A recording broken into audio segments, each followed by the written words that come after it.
mooy tuddi bokk ci njombe mooy lan mooy nit ñëw dénk la alal joo xam ne ji alal ji lewul wala fa am fu mu jaar ci mbiru li ñuy woowee blanchiment donc xam nga ñii gàmmoog ñii raas dem bokkuñ noonu la ko wolof yi di waxee donc mën nga am client boo xam ne bii xëy na lim la bëgg a def loolu jaadu la mën nga am client boo xam ne bii lim la bëgg a def loo jaaduwul jaarul yoon bu ñu tolloo foofu dafay baax avocat bi nga xam ne mu ngi ubbi dossier mu ngi wax ak ay nit mu ngi leen di xelal mu ngi leen di accompagner moom mu xam lan mooy wareefam ci côté yooyu maanaam naka la war a mën a defee ba moytu ay ndëng sërëx yoo xam ne yi mën na am ci li ko nit di dénk wala li ko nit di xamal li ko nit di jàngal et cetera bon am na loo xam ne ni sax xëy na waxuma ko sànq ci nasaraan mais baax na aussi xëy na ñu wax ci sànq ci kanam plutôt mooy li ñuy wax secret professionnel mooy avocat dafa war a di moytu li ko nit di dénk ci biir cabinet am ci biir bureau am ndax wóolu na la dénk la boppam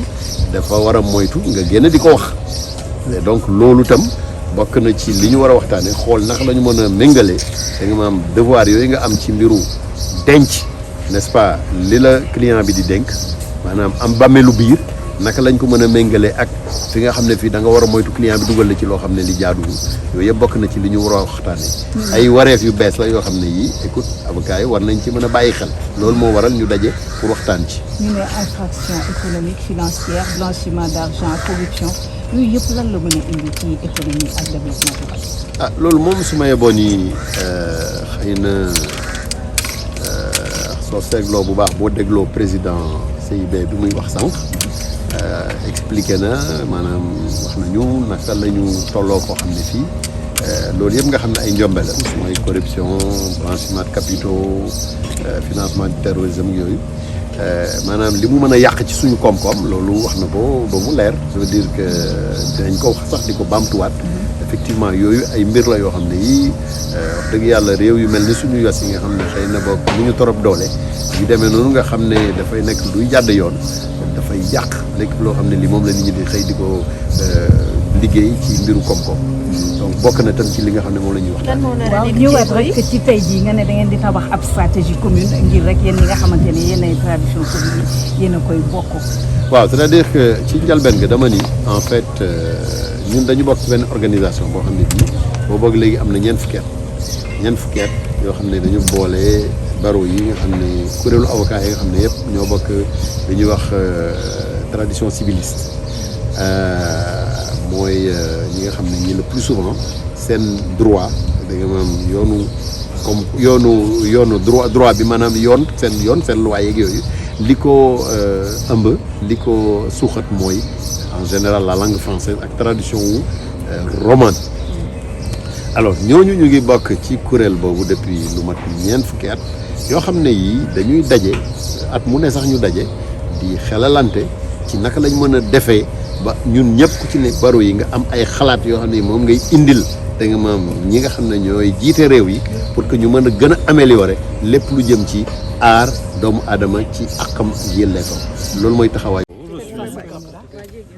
Je suis Jean-François Enroth, le président de la Conférence internationale des barreaux.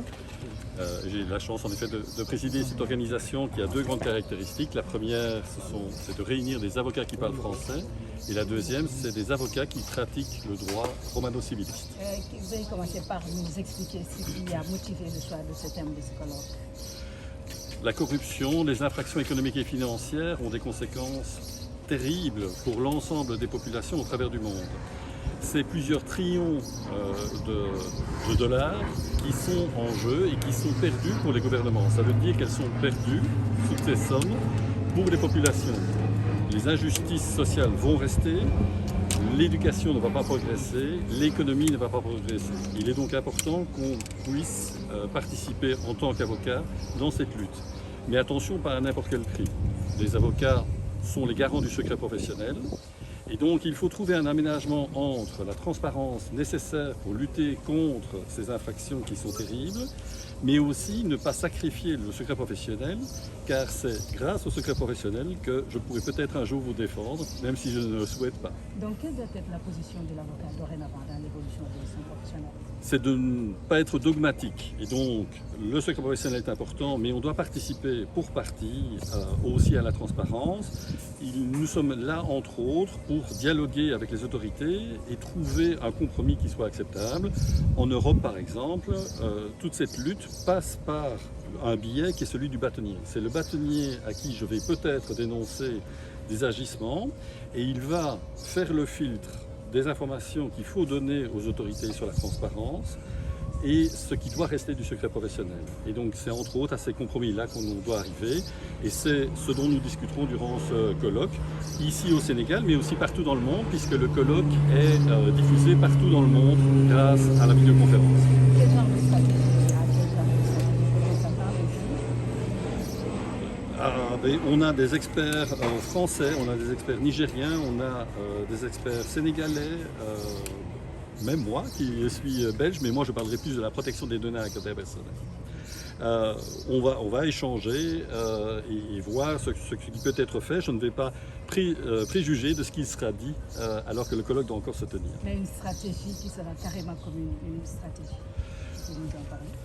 Mais je vous en ai parlé. La stratégie, c'est pour moi d'interposer entre les avocats qui découvrent des infractions économiques ou du blanchiment et les autorités, qu'il y ait toujours le bâtonnier et que ce soit le bâtonnier qui soit au milieu des deux grands acteurs que sont les avocats et les autorités de transparence. Merci Voilà, à vous. merci. Merci. Au Congrès, je suis un avatar. Je suis représentant de l'Organisation internationale de la francophonie, puisque le représentant de l'Organisation internationale de la francophonie n'a pas pu venir. Alors, pour moi, c'est formidable, parce que je me suis mis dans la peau du secrétaire général de l'OIF, et j'ai envie de vous dire ce que je ferais si j'étais un secrétaire général de l'OIF. Mais avant, je vais quand même vous donner lecture du discours du représentant de l'OIF qui voulait marquer tout l'intérêt que l'OIF porte à la manifestation qui est organisée par votre barreau. Mesdames, Messieurs, il a dit mes chers confrères, nous tenons à vous exprimer notre reconnaissance à l'Organisation internationale de la francophonie pour son appui indéfectible à travers son soutien au réseau institutionnel de la francophonie. Leur contribution a été déterminante pour rendre possible cet événement, ainsi que de nombreuses initiatives en faveur des avocats, des avocates, des barreaux de l'espace francophone. Depuis la déclaration de Bamako de 2000, les 16 réseaux institutionnels de la francophonie dont la CIB fait partie.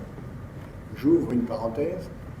La CIB est le premier réseau de la francophonie avec des réseaux de magistrats francophones, des réseaux de journalistes francophones, et des réseaux de juges financiers francophones, d'autorités constitutionnelles francophones. Mais la CIB, c'est-à-dire la Conférence internationale des barreaux, qui regroupe les barreaux de 47 États à travers le monde, pour l'essentiel francophone, et la CIB est le premier réseau de l'Organisation internationale de la francophonie. Je ferme la parenthèse. Nous jouons un rôle clé dans la promotion de l'état de droit. Nous incarnons aujourd'hui un maillon essentiel du dispositif francophone.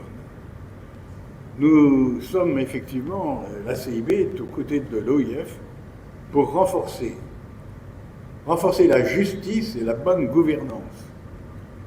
Et la formation d'aujourd'hui s'inscrit dans l'objectif commun de pouvoir promouvoir une gouvernance plus intègre, plus transparente et plus adaptée aux enjeux contemporains, en apportant les outils concrets aux acteurs juridiques face aux défis que représentent la corruption et les infractions économiques et financières. Le sujet de la corruption est un enjeu crucial pour la francophonie. Et la CIB a pu constater avec intérêt les nombreuses initiatives de l'OIF visant à lutter contre ce fléau mondial. Grâce à son appui aux États membres, aux institutions nationales, aux organisations de la société civile, l'OIF a permis la mise en place de cadres de concertation nationaux, la réalisation d'études sur la thématique de la corruption, ainsi que l'organisation d'ateliers dédiés à la lutte contre la corruption. La CIB a suivi avec attention la conversation francophone sur cette thématique. La lutte contre la corruption pour un pouvoir intègre et transparent au service des populations a été organisée en janvier dernier et la secrétaire générale de la francophonie a souligné l'importance de garantir un accès effectif aux mécanismes juridiques permettant de combattre l'impunité et d'assurer une réparation effective pour les victimes. Cette discussion impliquant les chefs d'État et les représentants de la société civile a mis en lumière les réussites des pays francophones qui ont adopté des mesures efficaces de lutte contre la corruption.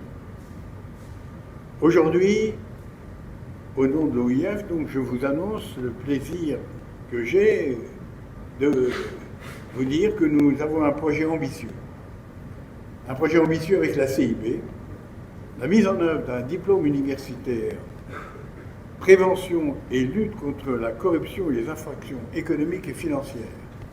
Diplôme universitaire organisé par l'Université d'Alexandrie qui sera mis en place par l'Université d'Alexandrie, la CIB.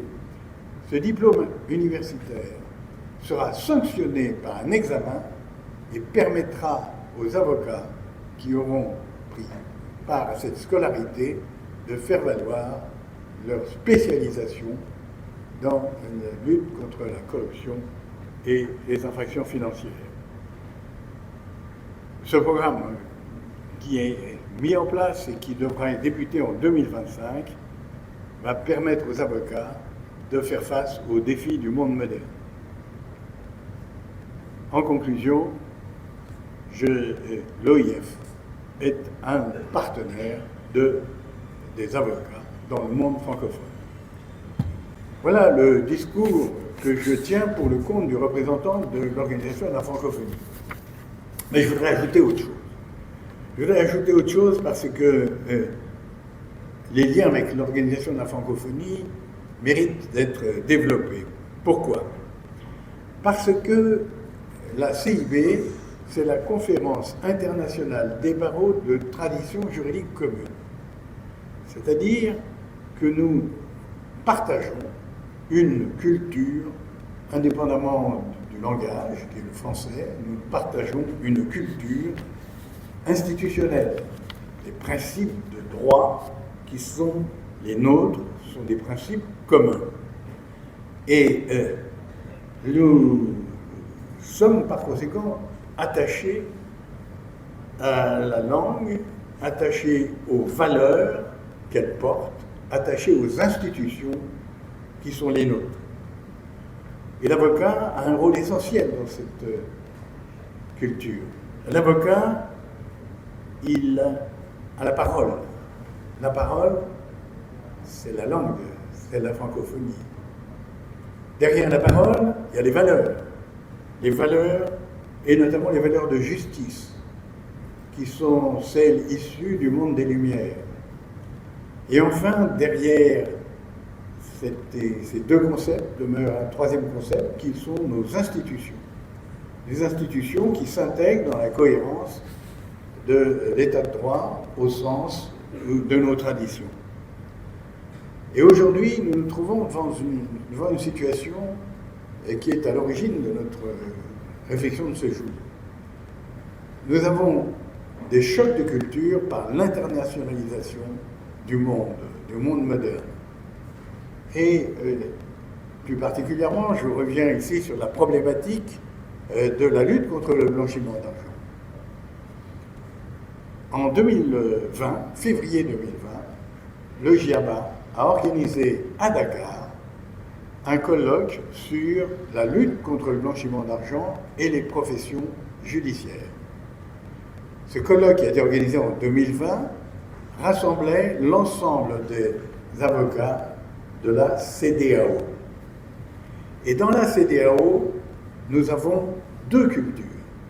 Nous avons une culture de common law, qui appartient au Nigeria, au Ghana, et notamment, et on a une culture francophone qui est la nôtre, celle que nous partageons avec les pays du Gabon. Et donc, nous avons au sein de la CEDEAO une situation hybride avec common law d'un côté, droit civil de l'autre. Et deuxième facteur de préoccupation, c'est que la lutte contre la corruption, la lutte contre le blanchiment d'argent, c'est une lutte qui est mise en place par des dispositifs internationaux qui émanent pour l'essentiel du monde de common law. Et on se trouve confronté par la mise en place de dispositifs compatibles au sein d'une communauté entre d'un côté des principes de common law sur des institutions de droit civil. Et on avait fait valoir à Dakar, on avait fait valoir qu'il était essentiel de maintenir la cohérence institutionnelle des pays francophones et de leurs institutions, puisque les dispositifs qui s'appliquent en common law viennent à corrompre la cohérence du système institutionnel. Je prends juste un exemple. Il y a une grosse différence dans la place du juge et de l'avocat dans le monde de common law par rapport au juge et l'avocat dans le monde civil. Dans le monde civil, le juge a une place étatique de représentant de la justice et l'avocat est un contre-pouvoir. Dans le monde de common law, le juge et l'avocat, c'est une seule profession. Et par conséquent, les dispositifs qui sont pris dans le monde de common law, où juge et avocat appartiennent à la même profession, sont totalement incompatibles dans un système de droit civil où juge et avocat ont des représentations différentes avec une autorégulation de la profession d'avocat. Et donc, la CEDEAO est une éprouvette